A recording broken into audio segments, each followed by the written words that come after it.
பள்ளியில் ஓவிய ஆசிரியராக பணியாற்றி ஓய்வு பெற்று இப்போ முழு நேரமாக வளர்த்துக்கிட்டு இருக்கேன். இது வரையும்போது வெளியே போய் ஸ்பாட் பெயிண்டிங் கூட செய்வோம். க்ளீனர் பெயிண்டிங்னு சொல்லுவாங்க, அது பண்ணுறோம். அதில் பண்ணும்போது பொருளாதாரம் அப்படின்றது எல்லாம் தாண்டி அதெல்லாம் நினைக்காத ஒரு மன திருப்தி, ஒரு பெரிய ஒரு தபம் பண்ணவங்களுக்கு இந்த மாதிரியான ஆனந்தம் கிடைச்சிருக்குன்னு சொல்கிறாங்க. அது இது மாதிரியான ஒரு ஆனந்தமாக இருக்கலாம்னு எனக்கு ஒரு தோணுது. என்னுடைய 23, 24 வயசு இருக்கும்போது இருந்து பண்ணிட்டு இருக்கேன். கல்லூரி காலங்களில் இருந்து வரைய ஆரம்பிக்கிறேன். அந்த கல்லூரிகளில் எங்கள் மாமா ஒருத்தர் செகண்ட் குரூப் எடுத்துருப்பாங்க, பயாலஜி குரூப்.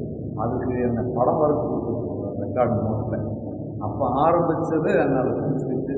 அது மெதுவாக அப்படியே டெவலப் பண்ணி அப்படி பண்ணிக்கிட்டு இருக்கேன். அப்போ போக போக இது இந்த அளவுக்கு வளர்ந்துருக்கேன். இனியும் மேலே போகணும்னு நினைக்கிறேன். இதில் எனக்கு ஒரு திருப்தி, ஒரு அளவுக்கு தான் இது இருக்கே தவிர இன்னும் மேலே போகிறதுக்கு அது பண்ணிக்கிட்டு இருக்கு. அதுக்கான ஆய்வுகளும் பண்ணிருக்கேன். இப்போ எல்லாரும் ஃபோட்டோ வச்சுக்கிட்டு வரைஞ்சிக்கிட்டு இருந்தாங்க. நானுமே ஃபோட்டோ வச்சு தான் முதல்ல வரைஞ்சிக்கிட்டு இருந்தேன். அப்புறம் போக போக இந்த கிரேட் மாஸ்டர்ஸை பற்றி கொஞ்சம் கொஞ்சம் தெரிய ஆரம்பிக்கிற போது அவங்கெல்லாம் போய் வெளியே வரைஞ்சிருக்காங்க. இயற்கையிலேயே அந்த இடத்துலையே நின்று அப்படியே அவங்க வரைஞ்சிருக்காங்க. அதே மாதிரி நானும் செய்யணும்னு எனக்குள்ள ஒரு ஆசை, ஒரு உந்துதல் ஏற்படுது. போய் மெதுவாக வரைய ஆரம்பித்தோம். அது தப்பும் தவறும் எல்லாம் தாண்டி நம்மளும் அந்த கிரேட் மாஸ்டர்ஸ் மாதிரி பெரிய ஆர்டிஸ்ட் மாதிரி நமக்கும் வரைய முடியுது அப்படிங்கிற ஒரு மகத்துவமான ஆனந்தம், வெறுமனே ஆனந்தம் இல்லாமல் ஒரு மகத்துவமான ஆனந்தம் கூட அது பொங்கி வர ஆரம்பிச்சது. இப்போ பார்த்தா அது மேலும் மேலும் அதிகமாகிக்கிட்டே இருக்கு. ரொம்ப ஆனந்தமாக இருக்குது. அது சொல்லனாத ஆனந்தம். இப்போ இயற்கையில் அந்த இடத்துக்கே போய் வரைகிறோம். ஒரு ஃபோட்டோ வச்சு வரைகிறது, புகைப்படத்தை வச்சு வரைகிறதுக்கும் நேரடியாக அங்கே போய் வரைகிறதுக்கும் நிறைய வித்தியாசம் இருக்குது. இந்த நேரடியாக வரையும் போது ஒவ்வொரு மரம், இலை, மண், கல், பூ, பூச்சி அத்தனை நமக்கு நிறைய கதைகளை சொல்லுது. அதனுடைய இயற்கை, அது அந்த இயற்கையோடு கலந்துருக்கிற விஷயம், இது எல்லாம் பார்க்கும்போது அந்த இயற்கையோட நம்மளும் ஒன்றி போகக்கூடிய ஒரு நிலை வருது. அது ஒரு மிகப்பெரிய பொறுப்பினை தான். அது மிகப்பெரிய செயல். அது ஒரே ஒரு மரத்துக்கு வந்தாலும் அந்த மரத்தில் இருக்கிற பறவைகள், புழு பூச்சிகள், அது கொடுக்குற பாடம், அது கொடுக்குற அந்த உறவு முறை, அது கூட அந்த பந்தம், அந்த பந்தம் மிக வலுவான பந்தமாக இருக்கும். அதை விட்டு பிரிகிறதுன்னா வீட்டில் வந்து பண்ணால் அது ஒரு பிரிச்சு பண்ணுறோம். ஆனால் ஸ்பாட்டில் போய் பண்ணும்போது அதனுடைய உறவு முறைகளே வேறையாக இருக்குது. அதனுடைய மொழி, அந்த மொழியை மௌனமான அந்த மொழிகள் புரிஞ்சிக்க முடியுது. அது எப்படி விளக்கியெல்லாம் சொல்ல முடியாத ஒரு ஆனந்தம் தான். இந்த படம் இயற்கை ஓவியம். இதனுடைய இடம் ஊட்டியில் பழைய மைசூர் சாலைன்னு சொல்லுவாங்க. 9வது கிலோமீட்டர், 9வது மைல்னு சொல்லுவாங்க. இப்போ அங்கே நம்ம ஒருக்கா போகும்போது இந்த படம் எனக்கு ரொம்ப கவர்ந்ததாக இருக்கும். இயற்கைன்னா அந்த எழில் கொஞ்சம் இயற்கை, எந்த மனிதனுடைய கலப்பும் இல்லாத ஒரு இயற்கை, அது நம்ம கூட பேசுது, நம்ம கூட இணையுது. அப்போ இது எனக்கு இந்த வரையணும் அப்படின்னு நினச்சேன். ஆனால் அங்கே வரையக்கூடிய சூழல் இல்லை. சும்மா போயிருந்தோம், ஃபோட்டோ எடுத்துக்கிட்டேன், புகைப்படம் எடுத்துக்கிட்டேன், வீட்டில் கொண்டாந்து வரைஞ்சேன். ஆனால் திருப்தி இருக்கலை. மீண்டும் அந்த இடத்த போய் பார்க்கணும்னு நினச்சி போய் பார்த்துருக்கேன். பார்த்துட்டு வந்து அதனுடைய உண்மையான அந்த இயற்கை தன்மையோடு இதை வரையணும்னு நினச்சி பண்ணியிருக்கேன். ஆனால் அது அவ்வளோ வந்திருக்கான்னா சொல்ல முடியாது, வந்திருக்குன்னு சொல்ல முடியாது. ஆனாலும் அந்த ஓரளவுக்கு கொண்டு வந்து வச்சிருக்கேன்றதே எனக்கு ஒரு மிகப்பெரிய ஒரு பெருமையாக இருக்குது, மகிழ்ச்சியாக கொடுக்குது. அந்த இயற்கையோட ஒன்றக்கூடிய அந்த இணைவு மிகப்பெரிய ஒரு விஷயமா எனக்கு பொக்கிஷமாக இருக்குது. எத்தனை கோடிக்கணக்கான பணம், காசு என்ன வந்தாலும் இந்த புறத்தில் இருந்து இந்த அகத்தில் ஏற்படக்கூடிய இந்த ஆனந்தம் ஈடு இணையற்றதாக இருக்குது. இந்த படத்தை நான் ரொம்ப விரும்பி ஒவ்வொரு நுணுக்கமாக பார்த்து வளர்ந்துருக்கேன். ஒரு 3 நாள் 4 நாள் பார்த்து வளர்ந்துருக்கேன்.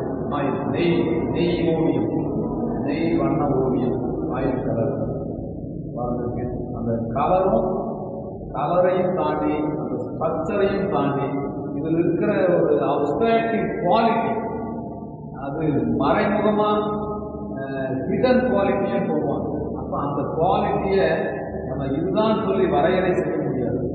ஆனால் அதை கொண்டு வரணும்னா மிகப்பெரிய ஒரு சவாலான விஷயம். அது முடிஞ்சவரையும் நான் செஞ்சிருக்கேன். ஆனால் அது நான் நிறைவேற்றிருக்கிறதுனா உண்மை அடைஞ்சிருக்கான்னா இல்லைன்னா சொல்லணும்.